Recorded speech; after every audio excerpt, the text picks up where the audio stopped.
મિત્રો, આજે આપણે જુનાગઢ જિલ્લાના માણાવદર તાલુકાના સણોસરા ગામે આવ્યા છીએ અને સણોસરા ગામના ખેડૂત છે. તમારું નામ બોલો. હર્ષુભાઈ મંજીભાઈ ભાલોડિયા. તમારો મોબાઈલ નંબર બોલો. 97 હવે ભાઈ, તમે આમાં જ્યાં ખાતર ગ્રીન ઇન્ડિયા નાખ્યું, હા તો તમે ગ્રીન ઇન્ડિયા તો ઠીક છે કે પહેલી વખત જ નાખ્યું, હા અગાઉ તમે જે ખેતી કરતા હતા હા એની કમ્પેરિઝનમાં ગ્રીન ઇન્ડિયામાં અને બીજી જે તમે ખેતી કરી એમાં તમને શું ફેર લાગ્યો?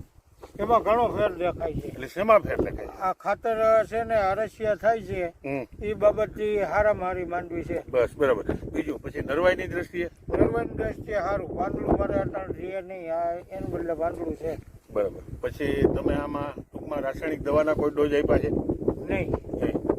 પછી તમને સલાહ મળી કે નહીં મને ખબર નથી, પણ જનરલ એક આમાં અમારા ખાતરનો સ્પ્રે કરવાનો આવે છે હા, અને એમાં છે ને ફ્લાવરિંગ વધારે આવે, સુયા વધારે બને, ડોડવા સુયા જેટલા વધારે બને એટલે ડોડવા વધારે. હા તો ટૂંકમાં ખેડૂતના દીકરા તરીકે તમે તો વર્ષોથી ખેતી કરતા હતા, જ્યાં આજ દી સુધી તમારી પાસે આ ગ્રીન ઇન્ડિયાનો વિકલ્પ નહોતો, હા રાસાયણિક ખાતરનો તમારી પાસે વિકલ્પ નહોતો કે આ ગ્રીન ઇન્ડિયા હોય, હા તો તમે જે ગ્રીન ઇન્ડિયા ખાતર આ વખતે વાપર્યું, હા ટૂંકમાં એમાં તમને જનરલ એવરેજ ખરેખર બીજા ખેડૂતોને વાપરવા માટે તમારી શું સલાહ છે? આ સારામાં સારું કહેવાય, આ વપરાય. બરાબર, ખૂબ સરસ. તો ખેડૂત મિત્રો, નામ તમારું? હર્ષુભાઈ. હર્ષુભાઈ આપણું ગ્રીન ઇન્ડિયા ખાતર વાપર્યું છે અને હર્ષુભાઈ એના મોઢેથી જે હું કહે છે, અને હર્ષુભાઈની ઉંમર મને તો અંદાજ 50 તો પાકા. હા 50 વર્ષ થયા. હા, 50 વર્ષમાં કમસે કમ 25 વર્ષથી જ તમે ખેતી સંભાળતા હો. હા 25 વર્ષની ખેતીમાં હર્ષુભાઈ એમ કહે કે મને આવું કોઈ દી જોવા નથી જડ્યું કે ખાતર નાખ્યા પછી અળસિયા નથી.